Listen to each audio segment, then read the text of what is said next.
കർത്താവിന്റെ പരിശുദ്ധമേറിയ നാമം ഈ പ്രഭാതത്തിൽ വാഴ്ത്തപ്പെടുമാറാകട്ടെ. അനുഗ്രഹിക്കപ്പെട്ട ഈ പ്രയർ ലൈനിൽ ഇത് ലീഡ് ചെയ്യുന്ന കർത്താവിന്റെ വിലപ്പെട്ട ദാസന്മാർ 24 മണിക്കൂറും അനേക വിഷയങ്ങൾക്ക് വേണ്ടി പ്രാർത്ഥിച്ചുകൊണ്ടിരിക്കുന്ന ദൈവജനം, ഇതിന്റെ പിറകിലെ അധ്വാനം ചെയ്യുന്ന എല്ലാ പ്രിയപ്പെട്ടവരെ ഓർത്ത് ഞാൻ കർത്താവിന് സ്തോത്രം ചെയ്യുന്നു. ശേഷാല് ഇതിന്റെ പ്രോഗ്രാം കോർഡിനേറ്റ് ചെയ്യുന്ന ജോസ് മാത്യു പാസ്റ്ററുകളെ ഓർത്ത് ഞാൻ കർത്താവിന് സ്തോത്രം ചെയ്യുന്നു. എല്ലാ പ്രിയപ്പെട്ടവരെയും സർവശക്തനായിരിക്കുന്ന ദൈവം അവിടുന്ന് അനുഗ്രഹിക്കുമാറാകട്ടെ. എല്ലാവരോടുമുള്ള ക്രിസ്തീയ വന്ദനത്തെയും സ്നേഹത്തെയും ഞാൻ ഈ പ്രഭാതത്തിൽ ഓർമ്മപ്പെടുത്തുന്നു. എനിക്ക് തോന്നുന്നത് മറ്റ് സ്ഥലങ്ങളിലൊക്കെ ഇപ്പോൾ ഉറങ്ങുവാനുള്ള സമയമാണെന്ന് തോന്നുന്നു. ഞങ്ങളിപ്പോൾ ഇവിടെ പ്രഭാതത്തിൽ 6:30 മണിയായി. സർവശക്തനായിരിക്കും ദൈവം എല്ലാവരെയും നമ്മൾ ഒരുമിച്ച് അനുഗ്രഹിക്കുമാറാകട്ടെ എന്ന് ഞാൻ ആത്മാർത്ഥമായിട്ട് ആഗ്രഹിക്കുന്നു, പ്രാർത്ഥിക്കുന്നു. എൻ്റെ പേര് ജിനീഷ്. ഞാൻ കോട്ടയം പാമ്പാടിയിലുള്ള ദേശത്ത് ഇപ്പോൾ ആയിരിക്കുന്നു. കർത്താവിൻ്റെ വിലയുള്ള ബന്ധത്തിൽ ഞാൻ വിശ്വാസ ജീവിതത്തിലേക്ക് കടന്നു വരുന്ന ഏകദേശം 15 വർഷങ്ങൾക്ക് മുൻപാണ്. അതിനു മുമ്പ് എൻ്റെ മാതാവിനോടും പിതാവിനോടും ഒക്കെ ചേർന്ന് ഞാൻ കർത്താവിനെ അറിയാനിടയായി തീർന്നെങ്കിലും എനിക്ക് യഥാർത്ഥമായ മാനസാന്തരങ്ങൾ ഉണ്ടാകുന്നത് 2010 കാലഘട്ടങ്ങളിലാണ്. ഞാൻ അതിനു മുമ്പ് സ്കൂൾ വിദ്യാഭ്യാസം, ITI വിദ്യാഭ്യാസം, പഠനമൊക്കെ കഴിഞ്ഞ് ഞാൻ എൻ്റേതായിരിക്കുന്ന ജോലി മേഖലകളിലേക്കൊക്കെ ജീവിതങ്ങൾ നടന്നു നീങ്ങിയതിൻ്റെ വെളിച്ചത്തിൽ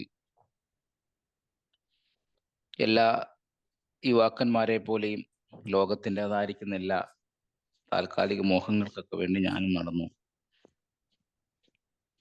എങ്കിലും അതിനകത്തൊന്നും ഒരു വലിയ സന്തോഷമൊന്നും കണ്ടെത്തുവാൻ കഴിഞ്ഞിരുന്നില്ല. എങ്കിലും ജീവിതം ഇങ്ങനെ താൽക്കാലികമായിട്ടൊക്കെ മുൻപോട്ട് പോയി. എൻ്റെ 26-ാമത്തെ വയസ്സിൽ സർവശക്തനായിരിക്കും ദൈവത്തിന് എന്നോട് വീണ്ടും കരുണ തോന്നി. ഞാനതിനെ അങ്ങനെ മാത്രമേ വിശേഷിപ്പിക്കാറുള്ളൂ. കാരണം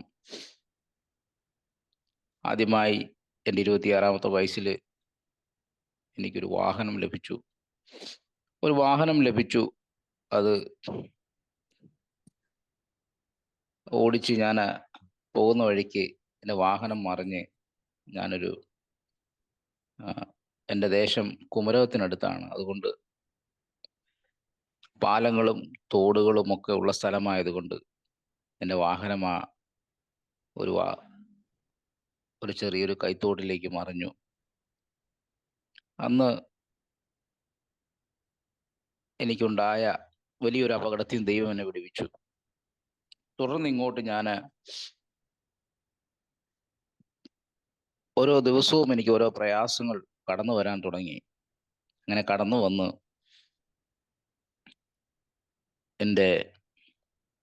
ആദ്യമായിട്ട് എനിക്ക് ചിക്കൻ ബോക്സിൻ്റെ ഒരു അസ്വസ്ഥതയുണ്ടായി. അങ്ങനെ അസുഖം എനിക്ക് വന്നു, എൻ്റെ വീട്ടിലുള്ള എല്ലാവർക്കും വന്നു. എല്ലാവരുടെയും അസുഖങ്ങൾ മാറിയിട്ടും എൻ്റെ അസുഖം മാത്രം വീണ്ടും അതിങ്ങനെ തുടർന്നു പോയി. അതിനുള്ള ചികിത്സകളും മറ്റു കാര്യങ്ങളും ഒക്കെ നല്ല പ്രതിവിധികളൊക്കെ എനിക്ക് ലഭിച്ചെങ്കിലും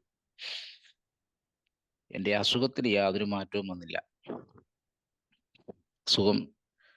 ശരീരത്തെ അസുഖം താൽക്കാലികമായിട്ടെല്ലാം എന്നിൽ നിന്ന് മാറി ഞാൻ ഫ്രീ ആയെങ്കിലും എനിക്ക് ഭക്ഷണത്തോട് വിരക്തിയൊക്കെ തോന്നാൻ തുടങ്ങി. ഭക്ഷണത്തോട് വിരക്തി തോന്നിയപ്പോഴും മറ്റുള്ളവരും എൻ്റെ സഹോദരങ്ങളും ഒക്കെ പറഞ്ഞത്, വീട്ടുകാരും ഒക്കെ പറഞ്ഞു, അത് കുഴപ്പമില്ല, ഈ അസുഖം വന്നതിൻ്റെയൊക്കെ 10-16 വർഷങ്ങൾക്ക് മുൻപ്. അങ്ങനെ ആ അസുഖമൊക്കെ കഴിഞ്ഞു. ഈ ഭക്ഷണം കഴിക്കുവാൻ കഴിയാത്ത നിലയിൽ ഞാൻ ഓരോ ദിവസവും ക്ഷീണിതനായി വന്നു. ക്ഷീണിതനായി വരിക എന്ന് പറഞ്ഞാൽ ഭക്ഷണം, ഈ വായിൽ വെച്ച് കഴിക്കുന്ന ഭക്ഷണം താഴോട്ട് പോകാത്ത ഒരു സ്ഥിതിയിലേക്ക് വന്നു. ആദ്യമൊക്കെ ഹോസ്പിറ്റലുകളിൽ പോയി, കോട്ടയം മെഡിക്കൽ കോളേജിൽ ആയുർവേദങ്ങൾ, മറ്റ് വൈദ്യന്മാരുടെയൊക്കെ അടുത്ത് പോയി. പോകുന്നിടങ്ങളിലെല്ലാം പരിശോധനകൾ കഴിയും, രോഗമൊന്നുമില്ല എന്ന് പറയും. രോഗമൊന്നുമില്ല എന്ന് പറയും, വീട്ടിൽ വരും, കയ്യിലിരുന്ന പണങ്ങൾ മുഴുവൻ തീർന്നു, ഉണ്ടായിരുന്നതെല്ലാം ചികിത്സയ്ക്ക് വേണ്ടി വിധേയപ്പെടുത്തി. ഓരോ ദിവസം ചെല്ലുന്തോറും രൂപങ്ങൾക്ക് മാറ്റം വരുന്നു. നല്ല ആരോഗ്യവാനായിരുന്ന ഒരു 26-27 വയസ്സുള്ളൊരു യൗവനക്കാരൻ ആഴ്ചകൾ കൊണ്ട് എല്ലും തോലുമായി, നടന്നു പോയാൽ മറിഞ്ഞു വീഴത്തക്ക നിലയിൽ രോഗബാധിതനായി തീർന്നു. കണ്ടു നിൽക്കുന്നവരെല്ലാം വല്ലാത്തൊരു ഭീകരതയോടും വല്ലാത്തൊരു സ്ഥിതിയോടും കൂടെ നോക്കുന്ന ഒരവസ്ഥയിലേക്ക് ഞാൻ മാറുവാനിടയായി. എന്നിട്ടും ദൈവത്തെ അറിയണമെന്നുള്ള ചിന്ത മനസ്സിനകത്തേക്ക് വരുന്നില്ല. വീണ്ടും ദിവസങ്ങളും ആഴ്ചകളും പോയി. മരണം മാത്രം മുൻപിൽ കണ്ടു നിന്ന ചില നിമിഷങ്ങൾ. അതിൻ്റെ നടുവിൽ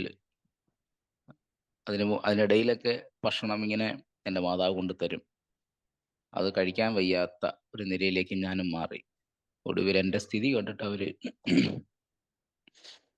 പാലും ബിസ്ക്കറ്റും ഒക്കെ നന്നായി കലക്കി അതിങ്ങനെ കുടിച്ച് ജീവൻ നിലനിർത്താൻ വേണ്ടി ശ്രമിച്ചുകൊണ്ടിരുന്നു. അതൊന്നും എനിക്ക് എൻ്റെ വായിൽ നിന്ന് താഴേക്ക് ഇറങ്ങിപ്പോകാത്തൊരു സ്ഥിതിയായി മാറുക. വീണ്ടും ഞാൻ അതിൻ്റെ മുമ്പിലൊക്കെ അതിജീവിച്ചുകൊണ്ട് ഇങ്ങനെ നിന്നു. ഒടുവിൽ ഒരു ഗ്ലാസ് വെള്ളം എടുത്തിട്ട് കുടിക്കാൻ കഴിയാതെ വന്നപ്പോൾ ഞാൻ വാവിട്ട് അലറി. കാരണം എൻ്റെ ജീവിതം ഇവിടെ കൊണ്ട് ഇനി തീരുകയാണല്ലോ. ഒരുപാട് സ്നേഹിതന്മാരും സുഹൃത്ത് ബന്ധങ്ങളും ഒക്കെ നിലനിന്നിരുന്ന ഞാൻ നിലവിളിയോടുകൂടെ അലറിക്കരഞ്ഞിട്ട് എൻ്റെ ജീവിതം ഒരു ഫാൻ്റെ മുകളിൽ തൂങ്ങിയാടി ജീവിതം അവസാനിപ്പിക്കാമെന്ന് പ്രതീക്ഷിച്ച സമയത്ത് ഒരു നിമിഷം അപ്പനും അമ്മയും സഹോദരങ്ങളും ഒക്കെ വിശ്വാസത്തിൻ്റെ വലിയ ഉത്തമ ശ്രേണിയിൽ നിൽക്കുമ്പോഴാണ് ഞാൻ മാത്രം നേരെ ഓപ്പോസിറ്റ് സൈഡിലൂടെ ലോകത്തിന് വേണ്ടി ജീവിച്ചത്. ഒടുവിലത്തെ നിമിഷം ഞാൻ ദൈവസന്നിധിയിൽ ഒരു വാക്കുകൊണ്ട് പ്രാർത്ഥിച്ച് എന്നെ ഒന്ന് സമർപ്പിച്ച് കരയാൻ തുടങ്ങി. ഞാൻ പറഞ്ഞ, കർത്താവേ, ഞാൻ ദൈവസന്നിധിയിൽ തോൽവി സമ്മതിക്കുന്നു. എൻ്റെ പണമോ എൻ്റെ ചികിത്സാ നിലകളോ ഒന്നും എൻ്റെ ജീവിതത്തിൽ ഉതകുന്നില്ല. എന്നോട് ക്ഷമിക്കണമേ എന്ന് പറഞ്ഞ് ഞാൻ ഒരു നിമിഷം എൻ്റെ മുറിക്കകത്തിരുന്ന് കരഞ്ഞു. അല്പസമയം കഴിഞ്ഞ് ഞാൻ എൻ്റെ ബെഡിൽ കിടന്ന് ഉറങ്ങിപ്പോയി. അതിനുശേഷം ഒരു ഉച്ച സമയമായപ്പോൾ എൻ്റെ മാതാവ് വന്നപ്പോൾ ഞാൻ എഴുന്നേറ്റ് എനിക്കൊരു ഗ്ലാസ് വെള്ളം തരുണമെന്ന് ചോദിച്ചു. വേഗത്തിൽ വളരെ ആർത്തിയോടും ആവേശത്തോടും കൂടെ മാതാവ് വേഗത്തിൽ എനിക്കൊരു ഗ്ലാസ് വെള്ളം കൊണ്ടുതന്നു. ഞാനത് വാങ്ങി കുടിച്ചത് എൻ്റെ മാതാവ് നോക്കി നിന്നിട്ട് എൻ്റെ മാതാവ് വാവിട്ട് നിലവിളിച്ച ഒരു സംദർഭം ഞാൻ ഇന്നും ഓർക്കുന്നു. അന്ന് മുതൽ എൻ്റെ ജീവിതത്തിൽ വലിയ വിടുതലുകൾ, എൻ്റെ ജീവിതത്തിൽ വലിയ മാറ്റങ്ങൾ ഡേ ബൈ ഡേ ആയിട്ട് നടക്കാൻ തുടങ്ങി. ഒടുവിൽ ഞാൻ കർത്താവിന് വേണ്ടി സമർപ്പിതനായി. കർത്താവിൻ്റെ മഹത്വമേറിയ വേലയ്ക്ക് ദൈവം എന്നെ തിരഞ്ഞെടുത്തു. പഠനാർത്ഥമായി പഠനത്തിന് വേണ്ടി ഞാൻ ഡൽഹിയിൽ പോയി ദൈവവചനം പഠിക്കുവാനും കർത്താവിൻ്റെ വേലയോടുള്ള ബന്ധത്തിൽ പഞ്ചാബിലായിരിക്കുവാനും ഒക്കെ ദൈവം എന്നെ സഹായിച്ചു. സാക്ഷ്യങ്ങൾ ഒരുപാടുണ്ടെങ്കിലും സമയം കൊണ്ട് ഞാനത് വ്യക്തയാണ്. പഞ്ചാബിൻ്റെ മണ്ണിൽ കർത്താവിൻ്റെ വേലയോടുള്ള ബന്ധത്തിൽ ആയിരിക്കുവാനും അവിടുന്ന് പിന്നെ നാട്ടിലേക്ക് വന്നു. കാസർഗോഡ് കർത്താവിൻ്റെ വേലയിൽ കഴിഞ്ഞ 2 വർഷത്തോളം ചെയ്തു.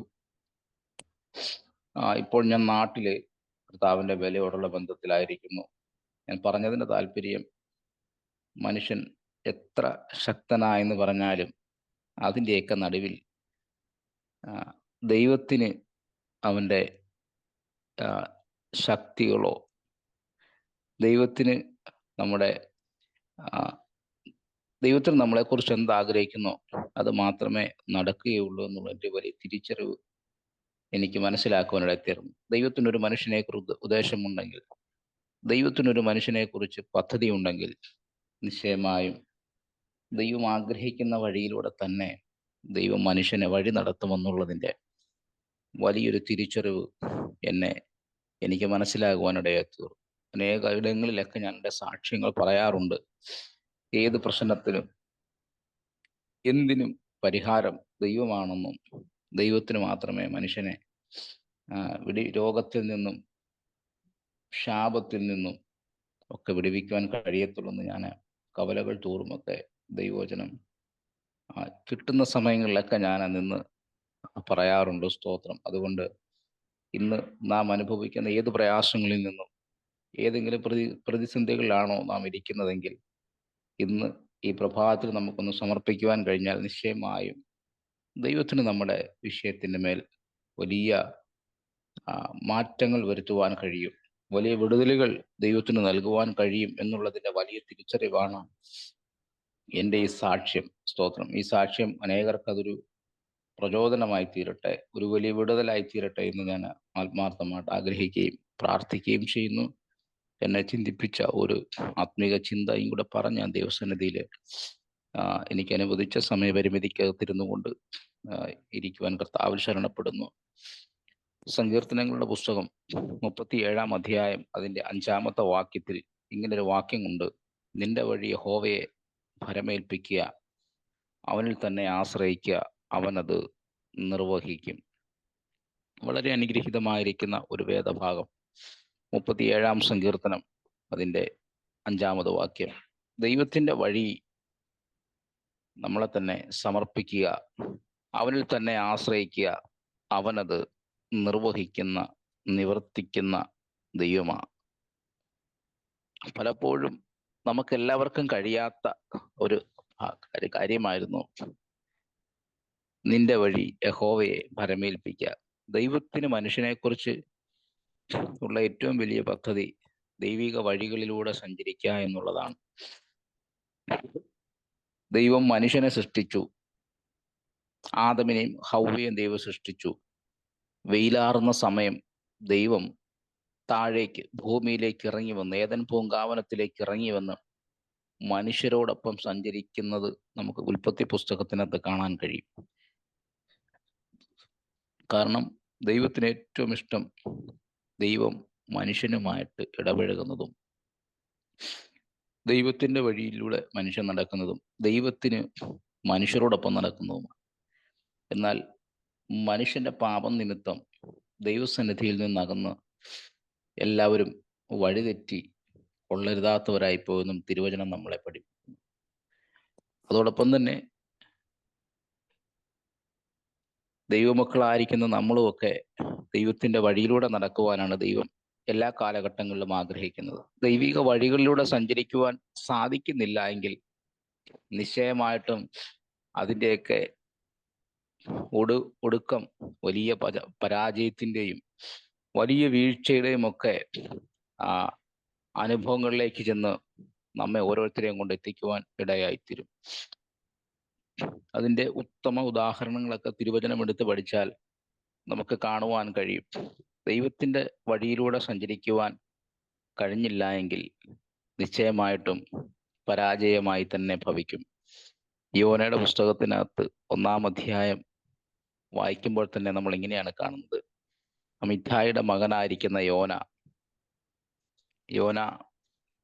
യോനായോട് ദൈവം പറയുന്ന ഒരു ഭാഗമുണ്ട്: നീ നിനവയിലേക്ക് പോണം. എന്താണെന്ന് ചോദിച്ചു കഴിഞ്ഞാൽ, നീ അവിടെ ചെന്നിട്ട് അതിന് വിരോധമായി പ്രസംഗിക്കണം. അവരുടെ ദുഷ്ടത എൻ്റെ സന്നിധിയിൽ എത്തിയിരിക്കുന്നു. അപ്പം യോനായോട് ദൈവം കൽപ്പിക്കുകയാണ്, നീ നിനവയിലേക്ക് എന്നിട്ട് അതിന് വിരോധമായി അവരോട് സംസാരിക്കണം. ഒന്ന്, ജനത്തിൻ്റെ ദുഷ്ടത എൻ്റെ അടുക്കൽ വന്നിരിക്കുന്നു. എന്നാൽ ദൈവത്തിൻ്റെ വഴിയെ നടക്കേണ്ടവൻ ദൈവം കൊടുത്ത ആലോചന പ്രകാരം നടക്കേണ്ടുന്ന വ്യക്തി ദൈവ വഴി വിട്ട്, ദൈവവചനം വിട്ട് നേരെ തുറമുഖ പട്ടണമായിരിക്കുന്ന തർസിസിലേക്ക് രണ്ട് തൻ്റെ പോക്കറ്റിൽ നിന്ന് പണം എടുത്തുകൊണ്ട് താനെ യാത്ര ചെയ്തു. യോനയെ കുറിച്ചൊക്കെ നമ്മൾ പറയുമ്പോൾ നമ്മളെല്ലാം പൊതുവെ ചിന്തിക്കുന്നത് യോന ഒരു അനുസരണയില്ലാത്ത പ്രവാചകൻ എന്നൊക്കെ നമ്മൾ പറയുമെങ്കിലും ശക്തനായിരിക്കുന്ന ഒരു പ്രവാചകൻ തന്നെയാണ് യോന. കാരണം ദൈവം അടുത്ത് സംസാരിച്ച വ്യക്തി, ഒറ്റ പ്രസംഗത്തിലൂടെ 1,20,000-ത്തിലധികം വരുന്ന ജനത്തെ നേടിയ വ്യക്തി, അങ്ങനെ എല്ലാ നിലകളിലും ദൈവത്തിന്റെ വലിയൊരു സാന്നിധ്യം ഉണ്ടായിരുന്ന വ്യക്തിയായിരുന്നു യോന. പക്ഷെ അനുസരണക്കേട് മൂലം, ഈ ജനത്തോടുള്ള ഇഷ്ടമില്ലായ്മ കാരണം യോന തർസിസിലേക്ക് കപ്പൽ കയറിപ്പോയി. അപ്പം ദൈവത്തിന്റെ വഴിയെ നടക്കേണ്ടവൻ, ദൈവത്തിന്റെ പാതകൂടൊക്കെ സഞ്ചരിക്കേണ്ടവൻ പണം കൊടുത്ത് തർസിസിലേക്ക് കപ്പൽ കയറി ഏറ്റവും താഴത്തെ അടിത്തട്ടിൽ പോയി കിടന്ന് യോന കിടന്നുറങ്ങി. യാത്രകളിൽ വലിയ പ്രയാസമൊന്നും തോന്നിയില്ല, തുടക്കത്തിൽ വലിയ കുഴപ്പങ്ങളൊന്നും തോന്നിയില്ല. കാരണം ദൈവ വഴി വിട്ട്, ദൈവവചനം വിട്ട് മാറുന്ന അനുസരണക്കേട് കൊണ്ട് യാത്ര ചെയ്യുന്ന യോനയ്ക്കും നമ്മളെപ്പോലെയൊക്കെ തന്നെ ഉണ്ടാകും. തുടക്കമൊക്കെ വലിയ പ്രയാസമൊന്നും കാണത്തില്ല. എന്നാൽ കുറച്ചങ്ങോട്ട് യാത്ര ആരംഭിച്ച് അല്പം മുൻപോട്ട് ദൂരം കഴിഞ്ഞപ്പോൾ ദൈവം കടലിന്മേൽ ഒരു വലിയ പെരുങ്കാറ്റടിച്ചു. കടൽ ഇളകി, കപ്പൽക്കാരെല്ലാം ഭയപ്പെട്ടു. ഓരോരുത്തൻ തൻ്റെ ദേവനോട് നിലവിളിക്കാൻ തുടങ്ങി. കപ്പലിനകത്തുണ്ടായിരുന്ന മുഴുവൻ ചരക്ക് സാധനങ്ങളും എടുത്ത് എന്ത് ചെയ്തു? കടലിലേക്ക് ഒരു വലിച്ചെറിഞ്ഞ് കപ്പലിന്റെ ഭാരം കുറയ്ക്കുവാനൊക്കെ അവർ ശ്രമിച്ചു. ഇതെല്ലാം ചെയ്തുകൊണ്ടിരിക്കുമ്പോഴും ദൈവ വഴി വിട്ട്, ദൈവവചനം വിട്ട് മാറിയ യോന കപ്പലിന്റെ അടിത്തട്ടിൽ കിടന്നുറങ്ങുകയാണ്. അവരെല്ലാം ഭയത്തോടും വിറയലോടും കൂടെ നോക്കിക്കഴിഞ്ഞപ്പോൾ ഇതാ ഒരുവൻ കപ്പലിന്റെ അടിത്തട്ടിൽ കിടന്നുറങ്ങുന്നു. വിളിച്ചെഴുന്നേൽപ്പിച്ചു. നീ എന്താ ഉറങ്ങുന്നതെന്ന് ചോദിച്ചു. എഴുന്നേറ്റ് നിന്റെ ദൈവത്തോട് വിളിച്ചപേക്ഷിക്കാൻ പറഞ്ഞു. നാം നശിച്ചു പോകാതിരിക്കേണ്ടതിന് പക്ഷേ ദൈവം നമ്മുടെ നിലവിളിയെ കേൾക്കും എന്ന് പറഞ്ഞവനോട് പറഞ്ഞു. അങ്ങനെ എന്നിട്ടൊന്നും ഈ പ്രശ്നത്തിനൊരു പരിഹാരം വരാതിരുന്നപ്പോൾ അവർ ചോദിച്ചു, ഈ പ്രശ്നം നമ്മളിൽ ആര് മുഖാന്തരമാ വരുന്നത്? നമുക്ക് ചീട്ടിടാം. ഒടുവിൽ അവർ ചീട്ടിട്ടു.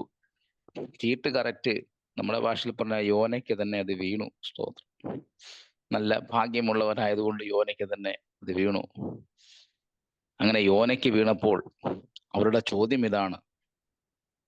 എൻ്റെ ഒരു ഞാനതിനെ ഇങ്ങനെയാണ് പറഞ്ഞത്. അവരാദ്യം ചോദിച്ചത് നിന്റെ തൊഴിൽ എന്താണെന്നാണ് ചോദിച്ചത്.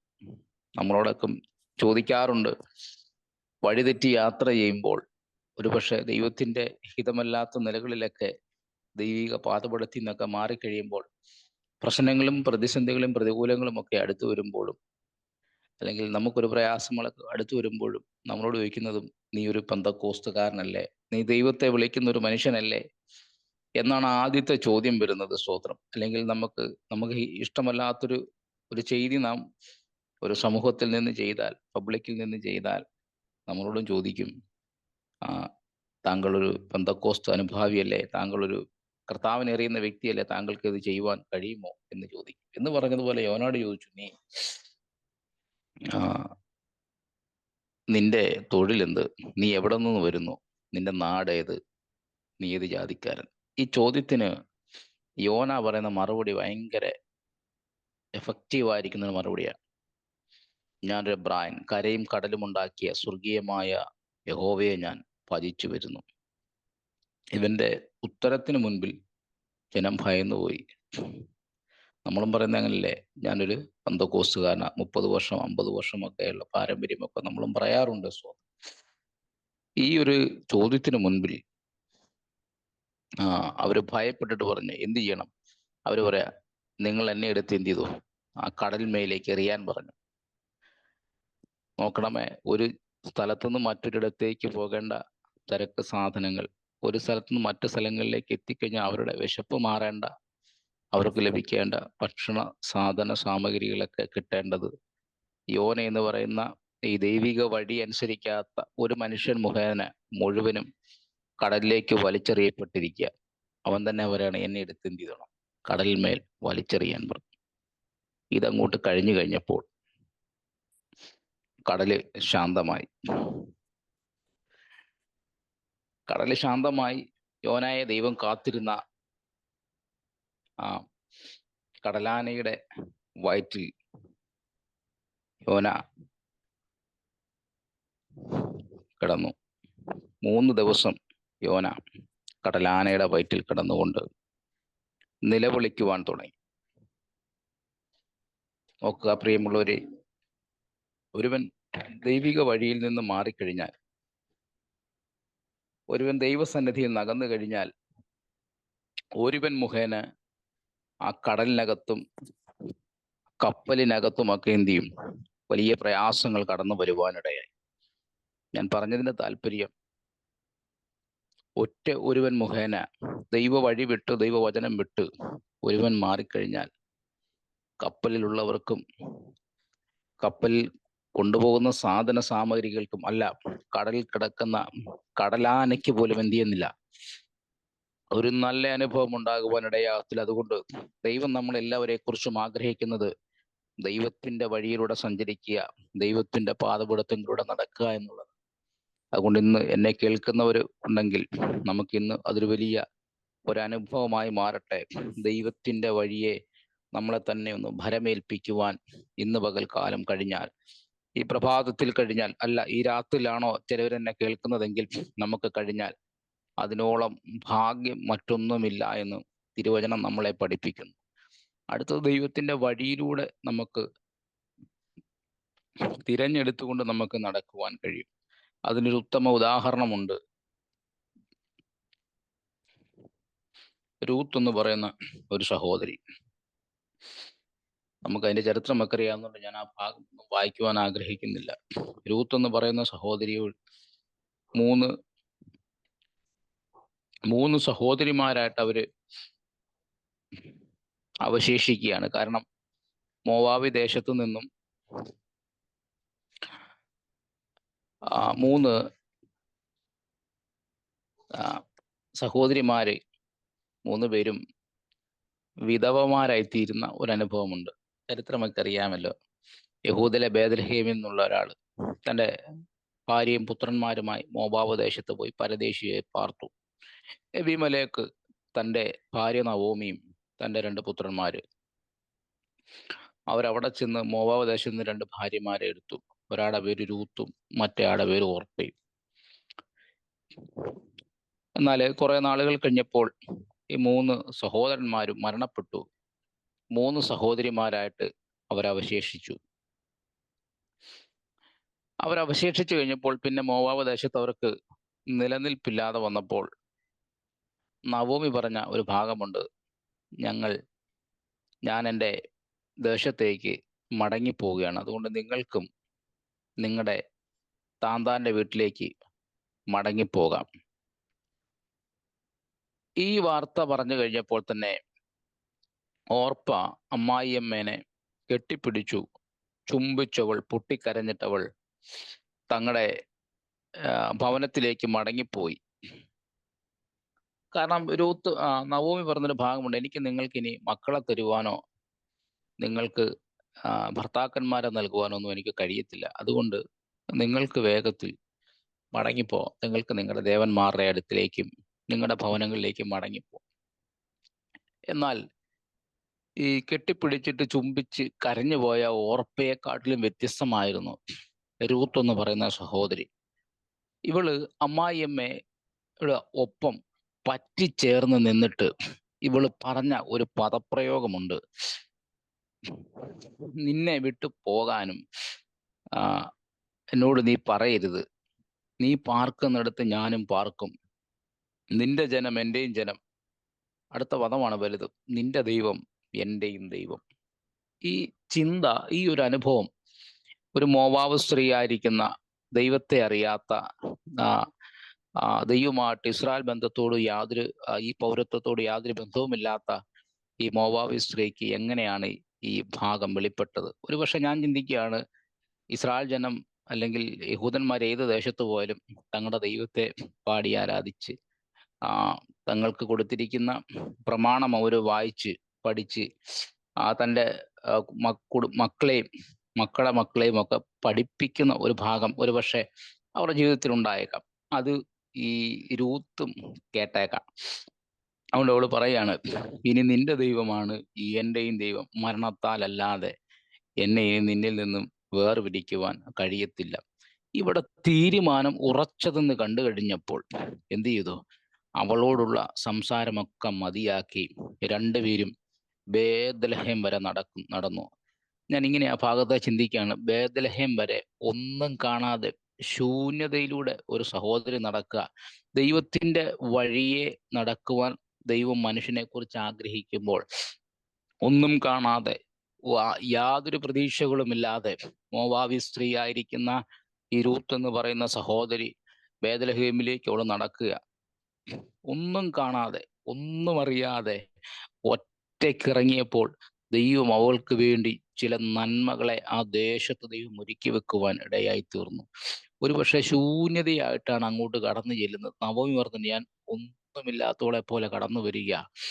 ഒന്നുമില്ലാത്തവളെ പോലെ നവമി കടന്നു വരുമ്പോൾ രൂത്തിന് യാതൊരു പ്രതീക്ഷകൾ പോലുമില്ലാതെ രൂത്തും നിന്റെ ദൈവം എൻ്റെ ദൈവമാണെന്ന് പറഞ്ഞ് നടന്നു വന്നപ്പോൾ ദൈവം അവക്ക് വേണ്ടി ചില അനുഗ്രഹങ്ങൾ ആ ദേശത്ത് ഒരുക്കി വെച്ചു. ഞാനിങ്ങനെയാണ് ചിന്തിക്കുന്നത്, ഒരുപക്ഷെ ഇവൾ ഇവിടുന്ന് ഇറങ്ങുമ്പോൾ തന്നെ അവിടെ യവക്കൊയ്റ്റിനുള്ള സമയങ്ങൾ എന്ത് ചെയ്തു? ദൈവം ഒരുക്കി വെക്കുവാനിടയായി തീർന്നു. ഇവൾ ഇറങ്ങിയപ്പോൾ തന്നെ ഒരു ബോവസിനെ ദൈവം ഇവൾക്ക് വേണ്ടി അവിടെ മാറ്റി വെക്കുവാനിടയായി തീർന്നു. ഇവൾ ഇവിടെ നിന്ന് ഇറങ്ങിയപ്പോൾ തന്നെ ഇവൾക്ക് വേണ്ടി ഏറ്റവും അനുഗ്രഹിക്കപ്പെട്ട ചില വഴികൾ ദൈവം അവിടെ തുറന്നു വെക്കുവാനിടയായി തീർന്നു. പ്രിയമുള്ളവരെ, പറഞ്ഞതിന്റെ താല്പര്യം ഇത്രയേ ഉള്ളൂ. ദൈവത്തിന് വേണ്ടി ശൂന്യതയിൽ നിന്ന് ഒന്നും കാണാതെ ഒരു മനുഷ്യൻ ഇറങ്ങിത്തിരിച്ചാൽ അവന്റെ ഗമനാഗമനങ്ങളെ മുഴുവൻ നിയന്ത്രിക്കുന്ന ദൈവമാ. സ്തോത്രം. അവന്റെ വഴിത്താരകളിൽ അവന് വേണ്ട സകലത്തെയും കരുതി വെച്ചിട്ട് ദൈവം അത് ഏറ്റവും മനോഹരമാക്കി തീർക്കുമെന്നുള്ളതിന്റെ ഏറ്റവും വലിയ തെളിവ് രൂത്തിന്റെ പുസ്തകം എടുത്ത് പഠിച്ചു കഴിഞ്ഞാൽ കാണാൻ കഴിയും. ഒരുപക്ഷെ രൂത്ത് അന്നും ചിന്തിച്ചു കാണത്തില്ല, ഞാൻ ഇതിനകത്തേക്ക് ഇറങ്ങിത്തിരിച്ചാല് യേശുവിൻ്റെ ജനറേഷൻ എഴുതുന്ന സമയത്ത് എൻ്റെ പേര് ആ ജനറേഷന്റെ സമയത്തേക്ക് എഴുതി വെക്കുന്നൊന്നും രൂത്ത് ചിന്തിച്ചുകൊണ്ടല്ല ഇറങ്ങിയത്.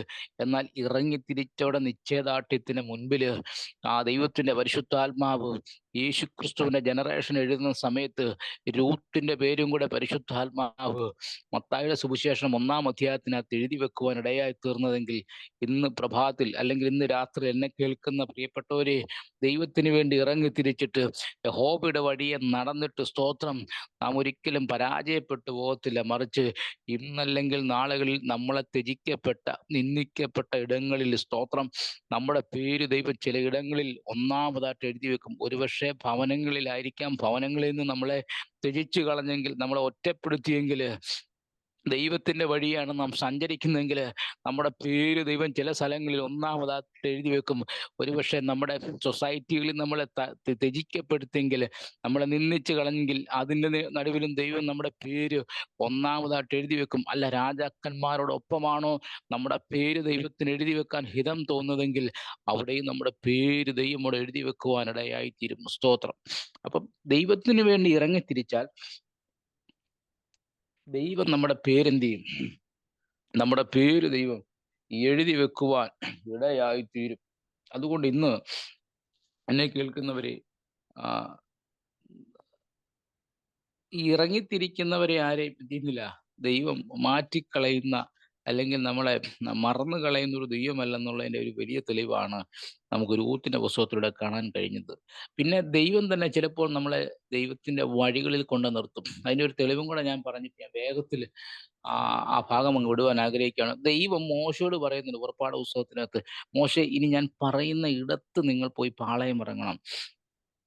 മിസ്രൈമിലെ വലിയ കഷ്ടതകളും പ്രയാസങ്ങളും പ്രതിസന്ധികളും ഒക്കെ നിറഞ്ഞു നിന്ന ദേശത്തു നിന്നും ദൈവം 10 ബാധ ഒക്കെ അയച്ചു തൻ്റെ ജനത്തെ വിടുവിച്ചു. ഇപ്പോൾ അവർ നിൽക്കുന്നത് മിഗ്ദോദ് കടലിന്റെ മധ്യേ വന്ന് അവരോട് പറയാണ്, നീ അവിടെ വന്ന് പാളയം ഇറങ്ങണം. അങ്ങനെ സമുദ്രത്തിന് തീരെ വന്ന് പാളയം ഇറങ്ങി നിൽക്കുന്ന ഇസ്രായേൽ ജനത്തെ നമുക്കവിടെ കാണാൻ കഴിയുന്നുണ്ട്. സ്തോത്രം. ഇസ്രായേൽ ജനത്തെ അവിടെ കാണാൻ കഴിയുമ്പോൾ എൻ്റെ ചിന്ത പറയാം, വളരെ സന്തോഷത്തിലാണ് അവരവിടെ നിൽക്കുന്നത്. കാരണം അതുവരെയും ഫറവോന്റെ ഈ കൊട്ടാരത്തിനകത്ത് കിടന്നുകൊണ്ട്, അല്ലെങ്കിൽ കൊട്ടാരമല്ല, അവിടുത്തെ ജോലിയിടങ്ങളിൽ കിടന്നുകൊണ്ട് ഇഷ്ടികയും ആ കുമ്മായവും കളിമണ്ണ് കൊണ്ടൊക്കെ അനേക വലിയ കട്ടകൾ, ചുടുകട്ടകളൊക്കെ ഉണ്ടാക്കി ഊഴിയ വേലക്കാരായി അവരവിടെ കിടന്ന് വളരെ നിലവിളിക്കുവാനിടയായത്. നിലവിളി ദൈവസന്നിധിയിൽ കേട്ടപ്പോഴാണ് ദൈവം പറഞ്ഞു, ഞാൻ അവരുടെ നിലവിളി കേട്ടു, ഞാൻ അവരുടെ കഷ്ടത കണ്ടു. അങ്ങനെ കഷ്ടതയുടെ നടുവിലിരുന്ന ജനത്തെ വിളിച്ചു. ദൈവം ഇപ്പോൾ കൊണ്ട് കടലിന്റെ തീരത്ത്, ചെങ്കടലിന്റെ തീരത്ത് കൊണ്ട് നിർത്തിയിരിക്കുക. എൻ്റെ ചിന്ത പറഞ്ഞു കഴിഞ്ഞാൽ, ഒരു ഉല്ലാസ യാത്ര വന്നതുപോലെ ജനം ഇപ്പോൾ വളരെ സന്തോഷത്തിലായിരിക്കുക. ഈ സന്തോഷത്തിലായിരിക്കുമ്പോൾ ആ ഇരുന്ന ജനം ഒരു പക്ഷെ അവരെല്ലാം മറന്നായിരിക്കും അവർ കടലിലെ ഓളവും തിരമാലയും ഒക്കെ ആദ്യമായിട്ടായിരിക്കും ഇങ്ങനെ ഇരുന്ന് കാണുന്ന ഒരു അവസ്ഥ. കാരണം അതുവരെയും അവർക്ക് അതിനുള്ള സാധ്യതകളൊന്നും ഇല്ലായിരുന്നു. അങ്ങനെ ഇരുന്ന ജനം അല്പമൊക്കെ കഴിഞ്ഞപ്പോൾ ഈ ഫറവോന്റെ ഹൃദയത്തെ ദൈവം വീണ്ടും കഠിനമാക്കിയിട്ട് എന്ത് ചെയ്യുക, ഇവരെ പിടിക്കുവാൻ വരിക. അവർക്കുണ്ടായിരുന്ന നന്മ മുഴുവൻ പോയി, അല്ലെ? അവർക്കുണ്ടായിരുന്ന അനുഗ്രഹങ്ങളാണ് ഇപ്പോൾ അവരിന്ന് വിട്ടുപോയിരിക്കുക. ഇനി ഇവിടെ ജോലി ചെയ്യാൻ ആളില്ല.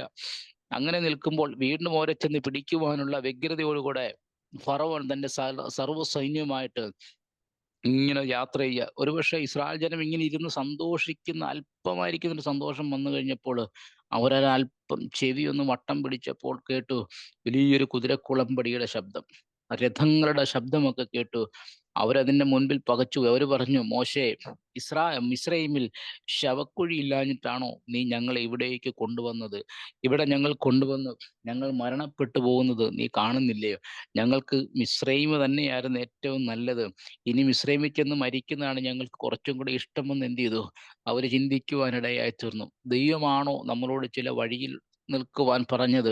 ദൈവമാണോ നമ്മളോട് ചില വഴിയിലൂടെ സഞ്ചരിക്കുവാൻ പറഞ്ഞതെങ്കിൽ ഒരുപക്ഷെ ലോകം നോക്കുമ്പോൾ, നാം നോക്കുമ്പോഴൊക്കെ വഴികളൊന്നും കാണത്തില്ല, സാധ്യതകളൊന്നും മുന്നോട്ട് പോകാൻ കാണത്തില്ല.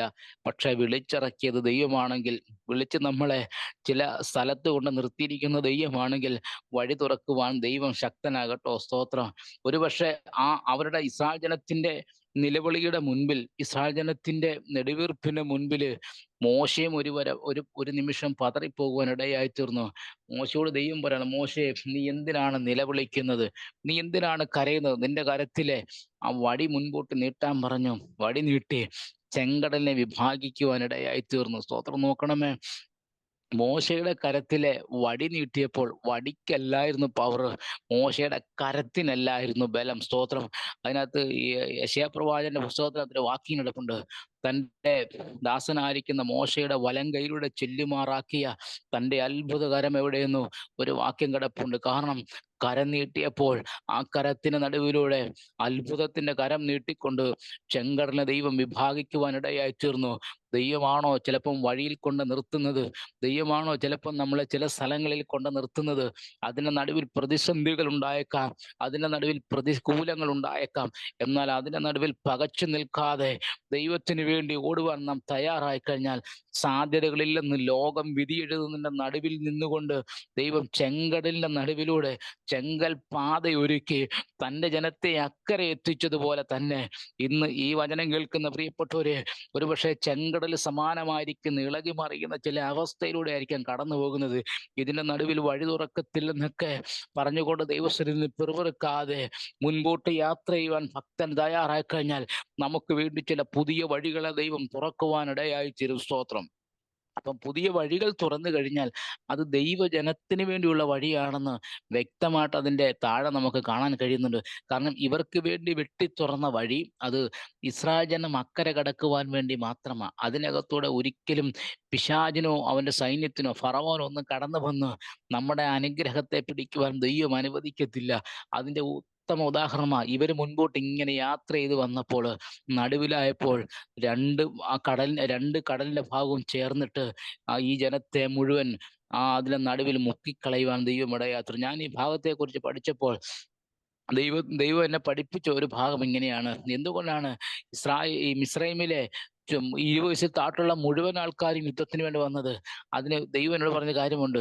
ഇനി ഇവന്മാരിൽ ആരും എന്ത് ചെയ്യരുത്, എൻ്റെ ജനത്തെ പിടിക്കുവാൻ വേണ്ടി ഒരുത്തനും അവിടുന്ന് കടന്നു വരരുത്. അതിനാണ് ആദ്യം മിസ്രൈമിലെ സകല കടിഞ്ഞൂലുകളെയും ആദ്യം കൊന്നത്. ഇനി പകരം ചോദിക്കുവാൻ, ഇനി എൻ്റെ ജനത്തിന് വേണ്ടി ഒരു നിസ്സാര കാര്യത്തിന് പോലും എന്ത് ചെയ്യരുത്, ഈ മിസ്രൈമിൽ നിന്നുള്ള ഒരുത്തരും എന്ത് ചെയ്യരുത്, എൻ്റെ ജനത്തോട് പകരം ചോദിക്കുവാൻ വേണ്ടി കടന്നു വരരുത്. ദൈവം ആദ്യമേ ചെയ്ത പണി അവിടുത്തെ കടിഞ്ഞൂലുകളെ മുഴുവൻ തകർത്ത് കളഞ്ഞു. അതിനുശേഷം ഈ ചെങ്കടൽ നടുവിച്ച് സകല സൈന്യത്തെയും തകർത്ത് കളഞ്ഞു. പിന്നെ ഫറവോന്റെ ചരിത്രമൊക്കെ ഒന്നോ രണ്ടോ ഭാഗങ്ങളിൽ മാത്രമാണെന്ന് പറഞ്ഞ് പരാമർശിച്ചു വിടുന്നു. പിന്നെ ഫറവോന്റെ ഉള്ള ഒരു ശക്തികളും ഇസ്രായേൽ ജനത്തെ പിടിക്കുവാൻ വരത്തില്ല. അതിൻ്റെ അർത്ഥം ഇത്രേ ഉള്ളൂ: നാം ദൈവത്തിന്റെ വഴിയാണോ നടക്കുന്നത്, നാം ദൈവത്തിന്റെ ഹിതപ്രകാരമാണോ യാത്ര ചെയ്യുന്നതെങ്കിൽ നിശ്ചയമായിട്ടും ദൈവം നമുക്ക് വേണ്ടി ചില വഴികളെ തുറക്കുവാനിടയായി. ഞാൻ വേഗത്തിൽ പറഞ്ഞു പോകാൻ കർത്താവിൽ ശരണപ്പെടുകയാണ്. അടുത്തത് ദൈവത്തിൽ തന്നെ ആശ്രയിക്കുക. സ്തോത്രം. ദൈവത്തിൽ ആശ്രയിക്കുക. ഒന്ന് നമ്മൾ ചിന്തിച്ചു, നിന്റെ വഴി യഹോവയെ ഭരമേൽപ്പിക്കുക. രണ്ട്, അവനിൽ തന്നെ ആശ്രയിക്കുക. അപ്പം ദൈവത്തിൽ ആശ്രയിക്കുക. ഒന്ന്, വഴി നമ്മൾ ദൈവകരങ്ങളിൽ ദൈവത്തിന്റെ വഴിയിലൂടെ നടക്കുന്നത്.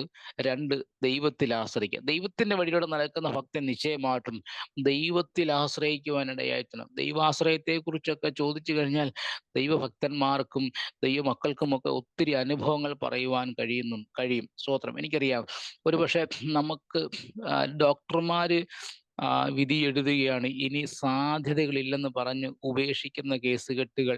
പിന്നെ ഡോക്ടർമാരും കൂടെ പറഞ്ഞൊരു ഭാഗമുണ്ട്, നിങ്ങളും പ്രാർത്ഥിക്കും നിങ്ങളുടെ ദൈവങ്ങളോട്, ദൈവം എന്തെങ്കിലും ചെയ്യട്ടെ എന്ന് പറയുന്നുണ്ട്. അങ്ങനെ ഒരു സിറ്റുവേഷൻ നമ്മുടെ ഇടയിലേക്ക് വന്നു കഴിഞ്ഞാൽ പിന്നെ നമ്മൾ എവിടെ ആശ്രയിക്കും? നമുക്ക് ആശ്രയിക്കാൻ പിന്നെ മറ്റൊരിടവുമില്ല. എന്നാൽ ആദ്യമേ തന്നെ നാം ഈ ദൈവത്തിൽ ആശ്രയിക്കുകയാണെങ്കിൽ ഒരുപക്ഷെ എൻ്റെ ചിന്തയാ പറയുന്നത്, നമുക്ക് ആദ്യം നഷ്ടപ്പെട്ട പണം പോലും എന്ത് ചെയ്യാം, നമുക്കതൊരു ലാഭമായി തീർന്നേക്കാം. സ്വതന്ത്രം അല്ലെ? 50 ലക്ഷമോ 1 കോടിയോ ഒക്കെ രൂപയുടെ വലിയൊരു രോഗബാധിതനായി തീർന്നാൽ ഇനി സാധ്യതകളില്ലെന്നൊക്കെ പറഞ്ഞു കഴിഞ്ഞാൽ സ്വാഭാവികമായിട്ടും എന്ത് ചെയ്യും, മനുഷ്യൻ ദൈവത്തിൽ ആശ്രയിക്കാൻ തുടങ്ങും. സ്തോത്രം. അപ്പം ആദ്യമേ തന്നെ ദൈവത്തിൽ ആശ്രയിക്കുകയാണെങ്കിൽ സകലതും എന്ത് ചെയ്യും, നമുക്കത് നന്മയ്ക്കായിട്ട് തന്നെ വരുവാനിടയെത്തും. പക്ഷെ ആരും എന്ത് ചെയ്യുന്നില്ല, അതിനൊന്നും ശ്രമിക്കത്തില്ല. എൻ്റെ സാക്ഷ്യം അത് തന്നെയായിരുന്നല്ലോ. അതുകൊണ്ട് നമ്മളെല്ലാം എന്ത് ചെയ്യും, നമ്മുടേതായിരിക്കുന്ന കഴിവിൻ്റെ പരമാവധി എടുത്ത് നമ്മൾ എന്ത് ചെയ്യും, മറ്റു കാര്യങ്ങളൊക്കെ നമ്മളൊന്ന് ശ്രമിക്കും നമ്മുടേതായിരിക്കും നിലകളിൽ. എന്നിട്ട് ഒടുവിലേക്കാണ് എന്ത് ചെയ്യുന്നത്, നമ്മൾ ദൈവത്തിൽ ആശ്രയിക്കുവാൻ ഇടയായത്. എൻ്റെ ജീവിതാനുഭവങ്ങളൊക്കെ എന്നെ വീണ്ടും പഞ്ചാബിലൊക്കെ പോയി എന്നെ പഠിപ്പിച്ചത്, ഞാൻ 2016 തോന്നുന്നു, ആ സമയങ്ങളിൽ ഞാൻ പഞ്ചാബിലായിരുന്ന സമയത്ത് ഇന്ത്യയുടെ ഏറ്റവും വലിയൊരു പ്രയാസം അനുഭവിച്ച സമയമായിരുന്നു നോട്ട് നിരോധനം. ആ സമയങ്ങളിൽ ഞങ്ങൾ പഞ്ചാബിലായിരുന്ന സമയത്ത് ഒന്നാമത് അവിടുത്തെ സപ്പോർട്ടുകളോ മറ്റു കാര്യങ്ങളോ ഒക്കെ ഇല്ലാതിരുന്ന സമയം. അന്ന് ഏതെങ്കിലും നോട്ട് നിരോധിച്ചതിൻ്റെ അന്ന് അല്പം സപ്പോർട്ട് കൊണ്ടെത്തുന്നു. ആ പണം കൊണ്ട് എനിക്കൊന്നും ചെയ്യാൻ കഴിയാത്ത നിലകളിൽ ഞാനും എൻ്റെ വൈഫും, അന്ന് വൈഫ് 6 മാസം എൻ്റെ കുഞ്ഞിനെ പ്രഗ്നൻ്റ് ആയിരിക്കുന്ന സമയം, മൂത്ത കുഞ്ഞിനെ.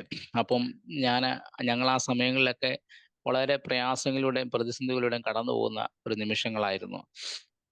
അങ്ങനെ ഇരിക്കുമ്പോൾ എനിക്ക് ഈ പണം ലഭിച്ചു. ഏകദേശം ഒരാഴ്ച ഒരിടത്ത് എവിടെയും കൊണ്ട് മാറാൻ അറിയത്തില്ല. അന്നത്തെ സാഹചര്യങ്ങളൊന്നും ആരും സഹായിക്കുവാനൊന്നുമില്ല, നമ്മുടെ നാടൊന്നും അല്ലല്ലോ. അങ്ങനെ ഞങ്ങൾ ഏകദേശം ഒരാഴ്ച, തിങ്കളാഴ്ചയാണ് ഞങ്ങൾക്ക് പണം ലഭിച്ചത്.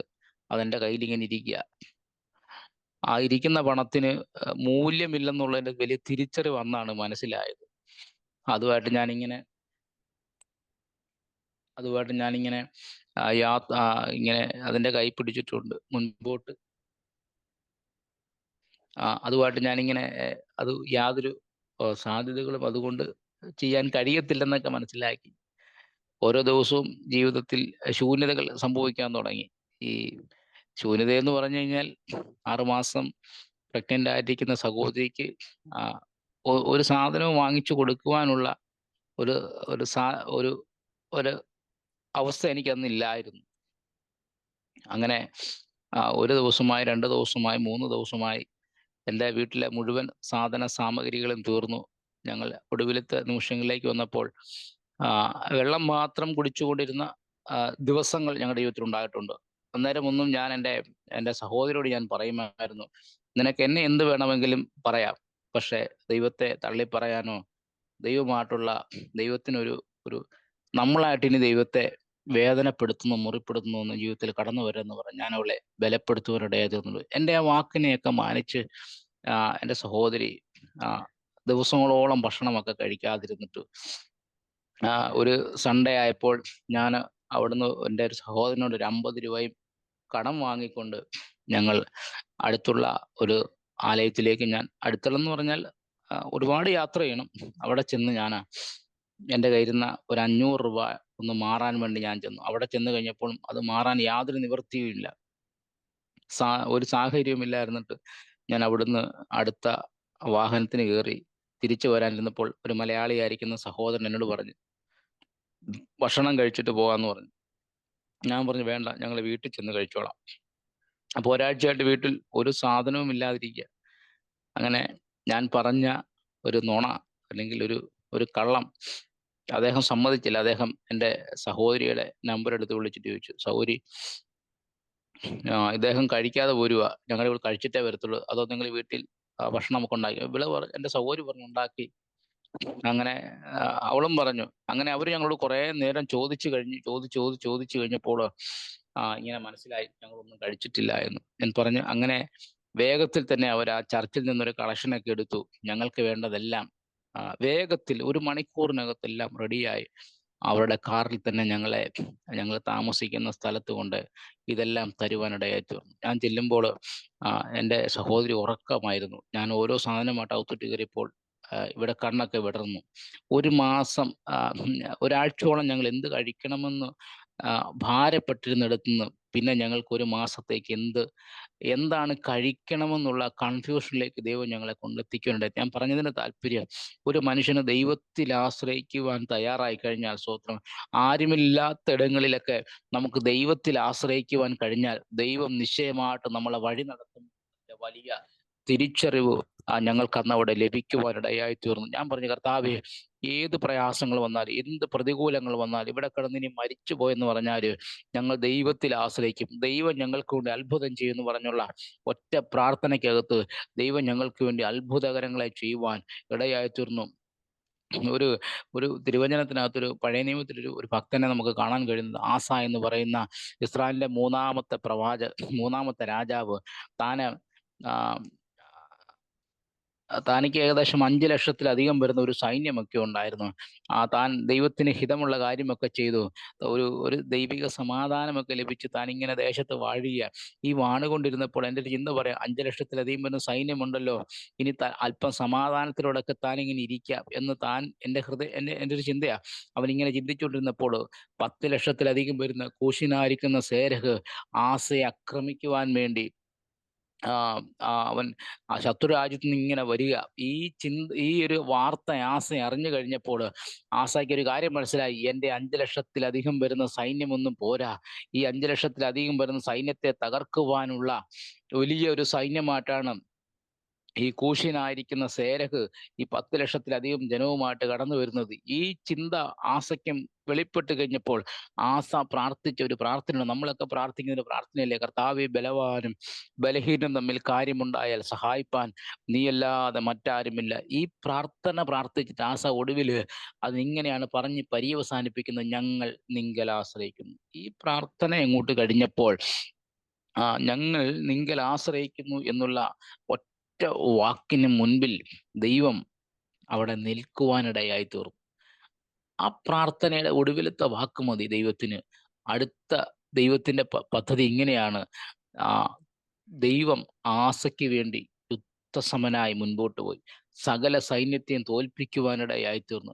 പ്രിയമുള്ളവരെ, ദൈവത്തിൽ ആശ്രയിക്കുന്ന ഭക്തന് വേണ്ടി, ദൈവത്തിൽ ആശ്രയിക്കുന്ന മനുഷ്യന് വേണ്ടി ദൈവം പ്രവർത്തിക്കുമെന്നുള്ളതിൻ്റെ ഏറ്റവും വലിയ തെളിവ് ആസയ്ക്ക് അവിടെ വെളിപ്പെടുവാനിടയായി തീർന്നു. 5 ലക്ഷത്തിലധികം വരുന്ന സൈന്യമല്ല ഏറ്റവും വലുത്, മറിച്ച് ദൈവമാണ് വലുതെന്ന് ദൈവത്തിൽ ആശ്രയിക്കുന്ന ഭക്തന് വേണ്ടി ദൈവം ഇറങ്ങുമെന്നുള്ളതിൻ്റെ ഏറ്റവും വലിയ തെളിവ് നമുക്കവിടെ കാണുവാൻ കഴിയുന്നുണ്ട്. സ്തോത്രം. അതുകൊണ്ട് ഇന്ന് പ്രഭാതത്തിൽ, അല്ലെങ്കിൽ ഈ രാത്രിയിൽ എന്നെ കേൾക്കുന്നവരോട് ഞാൻ ഒരു ആത്മിക ദൂതായിട്ട് ഞാനത് വിളിച്ചു പറയാം. ദൈവത്തിൽ ആശ്രയിക്കുന്ന ഭക്തന് വേണ്ടി ദൈവം കരുതുക തന്നെ ചെയ്യും. മനുഷ്യരിൽ ആശ്രയിക്കുന്നതിനേക്കാൾ യഹോവയിൽ ആശ്രയിക്കുന്ന നല്ലത്, പ്രഭുക്കന്മാരിൽ ആശ്രയിക്കുന്നതിനേക്കാൾ യഹോവയിൽ ആശ്രയിക്കുന്ന നല്ലതെന്ന് തിരുവചനം നമ്മളെ ഓർമ്മപ്പെടുത്തുക. സ്തോത്രം. അടുത്ത വാക്കുകൂടെ പറഞ്ഞ് ഞാൻ വേഗത്തിൽ ഇരിക്കുവാൻ ആഗ്രഹിക്കുന്നു. അവൻ അത് നിർവഹിക്കുന്ന ദൈവം, നിവർത്തിക്കുന്ന ദൈവമാണ്.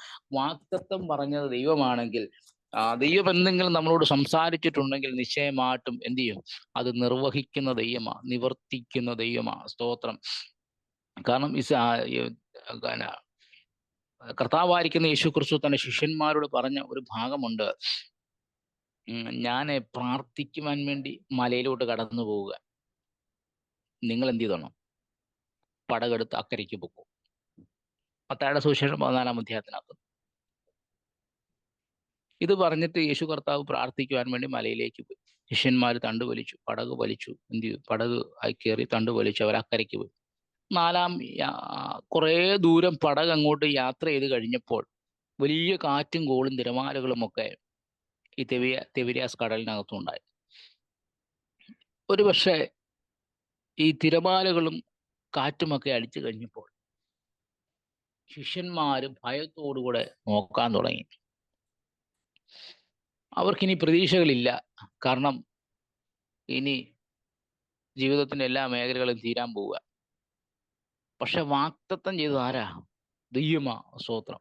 വാക്ക് പറഞ്ഞ ദൈവമാ, വാക്തത്വം പറഞ്ഞ ദൈവമാ.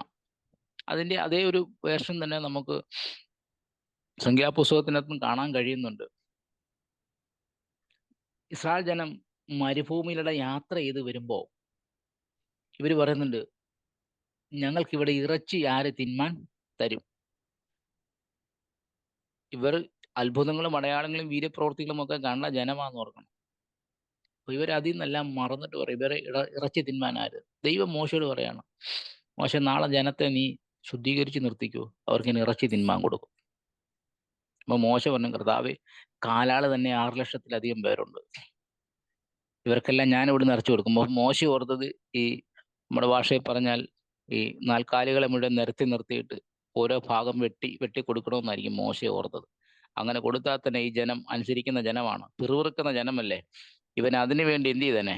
പിറുവിറുത്തനെ, എനിക്ക് നല്ല ഭാഗം കിട്ടിയില്ലെന്ന് പറഞ്ഞ് ഇവര് പിറുവിറുത്തേനെ. പക്ഷെ ദൈവം പറയാണ്, മോശെ, എൻ്റെ കൈ കുറുതായി പോയിട്ടില്ല, എൻ്റെ കരത്തിനിന്നും ശക്തി കുറഞ്ഞിട്ടില്ല. വാക്തത്വം ചെയ്ത ഞാനാണെങ്കിൽ, വാക്ക് പറഞ്ഞവൻ ഞാനാണെങ്കിൽ, അതൊന്നല്ല രണ്ടല്ല 1 മാസത്തേക്കുള്ള ഇറച്ചിയെ ഞാൻ അവർക്ക് തിന്മാൻ കൊടുക്കുമെന്ന് ദൈവം പറയുവാൻ ഇടയായി തീർന്നെങ്കിൽ സ്തോത്രം. ദൈവം വാക്ക് പറഞ്ഞിട്ടുണ്ടെങ്കിൽ, ദൈവം വാക്തത്വം പറഞ്ഞിട്ടുണ്ടെങ്കിൽ ദൈവം അത് നിർവഹിക്കുവാനും നിവർത്തിക്കുവാനും ശക്തനാണെന്നുള്ളതിന്റെ ഏറ്റവും വലിയ തെളിവാ. ജനം 1 മാസം മുഴുവൻ എന്ത് ചെയ്തു? ഇറച്ചി അവരുടെ കയ്യെത്താവുന്ന ദൂരത്തിൽ ദൈവം അവർക്ക് നൽകുവാനിടയായി തീർന്നു. സ്തോത്രം. അതേ അനുഭവത്തിലൂടെ തന്നെയാണ് ഇവിടെ നമ്മൾ കാണുവാൻ കഴിയുന്നത്. യേശു കർത്താവ് ശിഷ്യന്മാരെ പറയണം, നിങ്ങൾ അക്കരയ്ക്ക് പൊക്കോളാൻ പറഞ്ഞു. അക്കരയ്ക്ക് പൊക്കോളാൻ പറഞ്ഞ ജനത്തെ അല്പദൂരം കഴിഞ്ഞപ്പോൾ കാറ്റും കോളും തിരമാലകളും ആഞ്ഞടിച്ച് വലിയ പ്രതിസന്ധികളിലേക്ക് കടന്നു വന്നപ്പോൾ അവർ നിലവിളിക്കാൻ തുടങ്ങി. നിലവിളിയുടെ നടുവിൽ യേശു കർത്താവ് 4-ാം യാമത്തിൽ കടലിന് മീതെ നടന്നു വന്ന് അവരെ ആ കാറ്റും കോളും തിരമാലകളും നിറഞ്ഞു നിൽക്കുന്ന അന്തരീക്ഷത്തിൽ നിന്ന് ദൈവം അവരെ വിടുവിക്കുവാൻ ഇടയായി തീർന്നു. പ്രിയമുള്ളവര്, വാക്തത്വം പറഞ്ഞ ദൈവമാ, അക്കരയ്ക്ക് പൊക്കോളാൻ പറഞ്ഞ ദൈവമാണെങ്കിൽ അവൻ അക്കരെ എത്തിക്കുവാൻ ശക്തനായിരിക്കുന്ന ദൈവമാ. അവൻ വഴിയിൽ ഉപേക്ഷിച്ചിട്ട് പോകുന്ന ദൈവമല്ല, അവൻ വഴിയിൽ നമ്മളെ കളഞ്ഞിട്ട് പോകുന്ന ദൈവമല്ല. നിങ്ങൾ അക്കരയ്ക്ക് പൊക്കോ എന്ന് പറഞ്ഞാൽ അതിൻ്റെ അർത്ഥം പ്രതികൂല സാഹചര്യങ്ങൾ എത്രയായിരുന്നാലും, പ്രതിസന്ധികൾ എത്രയായിരുന്നാലും വാഗ്ദത്തം ചെയ്ത ദൈവം വിശ്വസ്തനാ. വാക്ക് പറഞ്ഞ ദൈവം മാറാത്ത ദൈവമാ. അവൻ അക്കരെ എത്തിക്കാമെന്ന് വാക്ക് പറഞ്ഞിട്ടുണ്ടെങ്കിൽ അവൻ അക്കരെ എത്തിക്കുക തന്നെ ചെയ്യും. സ്തോത്രം. അതുകൊണ്ട് ഒരുപക്ഷെ ജീവിതത്തിന്റെ മേഖലകളിൽ, ജീവിതത്തിന്റെ ഏടുകളിലൊക്കെ പലപ്പോഴും നാമുമൊക്കെ പ്രതിസന്ധികളിലും പ്രതികൂലങ്ങളിലും ഒക്കെ നിറഞ്ഞു നിന്നിട്ട് ഇനി മുൻപോട്ട് പോകാൻ യാതൊരു സാധ്യതകളും ഇല്ലെന്നൊക്കെ നിരൂപിച്ചുകൊണ്ട് നാം ഒരുപക്ഷെ ചിന്തിച്ച് ഭാരപ്പെട്ട് നമ്മൾ തളർന്നു കിടന്നുറങ്ങാറില്ലേ പ്രിയമുള്ളവര്? ഇനി സാധ്യതകളില്ലെന്നൊക്കെ പറഞ്ഞുകൊണ്ട് നാം ഒരുപക്ഷെ നമ്മൾ കരയാറില്ലേ? നമ്മുടെ കണ്ണുനീരിന്റെ അനുഭവങ്ങൾ ഒരുപക്ഷെ നമ്മുടെ തലകണ കിടക്കയിലൊക്കെ കണ്ണുനീരുകൾ ഒരുപക്ഷെ വീഴുമ്പോഴും നാം ചിന്തിക്കാറില്ല, ഈ രാത്രിയിലും എന്നെ ആരും കാണുന്നില്ലല്ലോ എന്നൊക്കെ ചോദിച്ച് നാമമൊക്കെ ദൈവസന്നിധിയിൽ നിലവിളിക്കാറില്ലേ? നാമമൊക്കെ പ്രാർത്ഥിക്കാറില്ലേ, കർത്താവ് ഈ വിഷയത്തിന് എന്തുകൊണ്ട് എനിക്കൊരു പരിഹാരം വരുന്നില്ലെന്നൊക്കെ രാത്രിയുടെ യാമങ്ങളിലൊക്കെ നാമും ദൈവത്തോട് പ്രാർത്ഥനകളായി ചോദിക്കാറില്ലേ? അന്ന് രാത്രിയിൽ അല്ലെങ്കിൽ ഇന്ന് പ്രഭാതത്തിൽ എന്നെ കേൾക്കുന്നവരോട് ഞാനൊരു ആത്മിക ദൂത് പറയാം. ഒരുപക്ഷെ 2 മണിക്കോ, ഒരുപക്ഷെ 1 മണിക്കോ, ഒരുപക്ഷെ അർദ്ധരാത്രിയിലോ ഏത് സമയത്തുമൊക്കെ ആയിക്കോട്ടെ, നമ്മളെ ആരും കാണുന്നില്ല എന്ന് നാം വിചാരിച്ച്, നാഥാ ഞങ്ങൾ നശിച്ചു പോകുന്നത് നീ കാണുന്നില്ലേ എന്ന് ചോദിച്ച ശിഷ്യന്മാരുടെ അടുക്കലേക്ക് സമയകാല ഭേദങ്ങളെ നോക്കാതെ എൻ്റെ നാഥൻ കടലിന് മീതെ ഇറങ്ങി വന്നതുപോലെ, ഒരുപക്ഷെ നമ്മുടെ പ്രാർത്ഥനാ മുറിക്കകത്തേക്ക് ആരും നമ്മളെ സഹായിക്കുന്നില്ലെന്ന് കരുതുന്നിടത്തേക്ക് ദൈവം ഇറങ്ങി വരുവാനിടയായിത്തീരും. സ്തോത്രം. അവന്റെ പേരാ വാക്തത്വങ്ങളിൽ വിശ്വസ്തനായിരിക്കുന്ന ദൈവം, വാക്ക് പറഞ്ഞാൽ മാറാത്ത ദൈവം, അവനത് നിർവഹിക്കുന്ന ദൈവമാ. സ്തോത്രം. നിർവഹിക്കുന്ന ദൈവത്തിന്റെ അടുക്കിലേക്ക്, നിവർത്തിക്കുന്ന ദൈവത്തിന്റെ അടുക്കിലേക്ക് നമുക്ക് ഇന്ന് പകൽ ഈ പ്രഭാതത്തിലും നമുക്ക് അടുത്ത് ചെല്ലുവാൻ ഇടയായി തീരട്ടെ. സ്തോത്രം. അപ്പം ഇനി അവൻ നമ്മളോടൊരു വാക്ക് പറഞ്ഞിട്ടുണ്ട്, ഒരു വാക്തത്വം പറഞ്ഞിട്ടുണ്ട്. ഞാൻ പോയി നിങ്ങൾക്ക് സ്ഥലം ഒരുക്കാൻ പോവുക. ഞാൻ പോയി സ്ഥലം ഒരുക്കിയാൽ ഞാൻ ഇരിക്കുന്നിടത്ത് എന്ത് ചെയ്യും? നിങ്ങളെയും ഇരുത്താം. ഞാൻ ബൈബിൾ മുഴുവൻ വായിച്ചതിനകത്ത് എനിക്ക് ഏറ്റവും ഇഷ്ടപ്പെട്ട ഒരു വാക്തത്വം അത് തന്നെയാണ്. സ്തോത്രം. ദൈവം പറഞ്ഞിരിക്കുക, ഞാൻ പോയി നിങ്ങൾക്ക് സ്ഥലം ഒരുക്കും. ഇത് ഞാൻ ഇരിക്കുന്നിടത്താണ് നിങ്ങളെ, വേറെ എങ്ങുമല്ല ഇരുത്തുന്നത്, ഞാൻ ഇരിക്കുന്ന ഇടത്ത് നിങ്ങളെയും ഇരുത്താം. ആ ഒരു വലിയ പ്രത്യാശ ഇന്ന് പകൽ പ്രഭാതത്തിൽ നമുക്കുണ്ടാകട്ടെ പ്രിയമുള്ളവരെ. നമുക്ക് ആർക്കും വലിയ സീറ്റുകളോ നമ്മൾ ആരും ഉദ്ദേശിക്കുന്ന സ്ഥലത്തൊന്നും നമുക്ക് ഒരുപക്ഷെ ഒരു അവസരങ്ങൾ ലഭിച്ചില്ല എങ്കിൽ പോലും അതിന്റെ നടുവിൽ എന്ത് ചെയ്യരുത്? ഭാരപ്പെടരുത്. സ്വന്തം ഒരുപക്ഷെ 24 മണിക്കൂറത്തെ ഈ പ്രാർത്ഥന, എല്ലാ ദിവസവും നടക്കുന്ന ഈ പ്രാർത്ഥന, അതൊരു പക്ഷെ നമ്മൾ ഒന്നും കണ്ടുകൊണ്ടൊന്നും അല്ലായിരിക്കാം. സ്തോത്രം. പക്ഷേ ഇതിനൊക്കെ ദൈവം ഒരു പ്രതിഫലം നൽകുവാനിടയായിത്തീരും. ഇതിനൊക്കെ ദൈവം നമുക്കൊരു വലിയ അനുഗ്രഹങ്ങളെ നൽകുവാനിടയായിത്തീരും. ഒരുപക്ഷെ മനുഷ്യൻ നോക്കുമ്പോൾ ഈ ലോകത്തിലൊന്നും നമുക്ക് ലഭിച്ചു കാണത്തില്ലായിരിക്കാം. പക്ഷേ ഇതിനൊക്കെ മറുപടി നൽകുന്ന, ഇതിനൊക്കെ ഒരു വലിയ പ്രതിഫലം തരുന്ന ഒരു ദൈവത്തെയാണ് നാം സേവിക്കുന്നത്. അതുകൊണ്ട് വെളിപ്പാട് പുസ്തകക്കാർ ഇപ്പുറമാണ് പറഞ്ഞത്, അതുകൊണ്ട് ഇനി അനീതി ചെയ്യുന്നവൻ അനീതി ചെയ്തോട്ടെ, അഴുക്കുള്ളവൻ ഇനി അഴുക്കാടിക്കോട്ടെ, അശുദ്ധൻ ഇനിയും തന്നെ എന്ത് ചെയ്യട്ടെ? അശുദ്ധീകരിച്ചോട്ടെ. എന്നാൽ അടുത്ത വാക്യം, വിശുദ്ധൻ ഇനിയും തന്നെ വിശുദ്ധീകരിച്ചോട്ടെ. കാരണം നമുക്കിനി കർത്താവിന്റെ വരവിന് വേണ്ടി ഒരുങ്ങുവാനുള്ള ഏറ്റവും ആസന്നമായിരിക്കുന്ന സമയത്തിലേക്ക് നാം എത്തിക്കൊണ്ടിരിക്കുക. അതുകൊണ്ട് നമുക്കിനിയും കർത്താവിന് വേണ്ടി ഒരുങ്ങുവാനിടയായി തീരട്ടെ. കർത്താവ് ഇരിക്കുന്നിടത്ത് നമ്മളെ ഇരുത്തുവാൻ അവൻ ഏറ്റവും ആഗ്രഹിക്കുന്ന ഒരു ദൈവമായതുകൊണ്ട് സ്തോത്രം. നമുക്ക് ഈ നാളുകളിൽ കർത്താവിന് വേണ്ടി ഒരുങ്ങുവാൻ ദൈവം നമ്മളെ ഇടയാക്കുമാറാകട്ടെ എന്ന് മാത്രം ഓർമ്മപ്പെടുത്തണം. ഞാൻ വായിച്ച വാക്യത്തിലേക്ക് ഒന്നും കൂടെ വരാം. നിന്റെ വഴി യഹോവയെ പരമേൽപ്പിക്കുക, അവനിൽ തന്നെ ആശ്രയിക്കുക, അവൻ അത് നിർവഹിക്കുന്ന നിവർത്തിക്കുന്ന ദൈവമാണെന്ന് ഇന്ന് പ്രഭാതത്തിലും നമുക്ക് ഒരുമിച്ച് കേൾക്കുവാൻ ദൈവം നമ്മളെ സഹായിച്ചല്ലോ.